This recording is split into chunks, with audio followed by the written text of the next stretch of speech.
আসমা আপু আমাকে 1000 টাকার হাঁসের মাংস দেন। 1000 টাকার? হ্যাঁ। কিন্তু কার্ড কেন? টাকা নাই আমার কাছে। ভাইয়া রাস্তায় কখনো শুনছেন কার্ড অ্যাকসেপ্ট হয় এভাবে? এগুলো হবে না ভাইয়া। দেন না। কেন সময় নষ্ট করতেছে?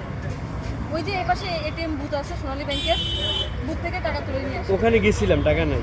তাহলে অন্য কোনো ব্যাংকে যান। এখানে আশেপাশে কোনো ব্যাংক নাই। সিটি ব্যাংক, হ্যাঁ। আপনি অন্য কোনো ব্যাংকে যান। দেন না। তাহলে কি ভাইয়া, ফিরে হবে যাবো না আমি? ভাইয়া, আমার সময় নষ্ট তাহলে কি ফিরে করতেছে। যাবো আমি? এত শখ করে আসলাম খাওয়ার জন্য আপনার কাছে। এইটা কোনো কথা ভাই, আপনি যেহেতু খেতে আসছেন শখ করে, আপনার উচিত ছিল না টাকা তুলে নিয়ে আসা? ভুল হয়ে গেছে। আমি রাস্তায় ব্যাংকে কখনো গেছি। কার্ড অ্যাকসেপ্ট হয়? আপনারাই বলেন। হয় না, কিন্তু আপনার দ্বারা সম্ভব। আমাদের কিভাবে সম্ভব? আমার তো পজ মেশিন নাই, তো সম্ভব কিভাবে? আপনি সেটা করে নেন। কিভাবে পজ মেশিন করবো? রাস্তায় যদি পজ মেশিন করতে যাই আমার তো অনেক ডকুমেন্ট লাগবে, যেটা আমার কাছে তো নাই। তাহলে কি ভাইয়া, please। তাহলে কি না গিয়ে চলে যাবো? এখন কি করার ভাইয়া?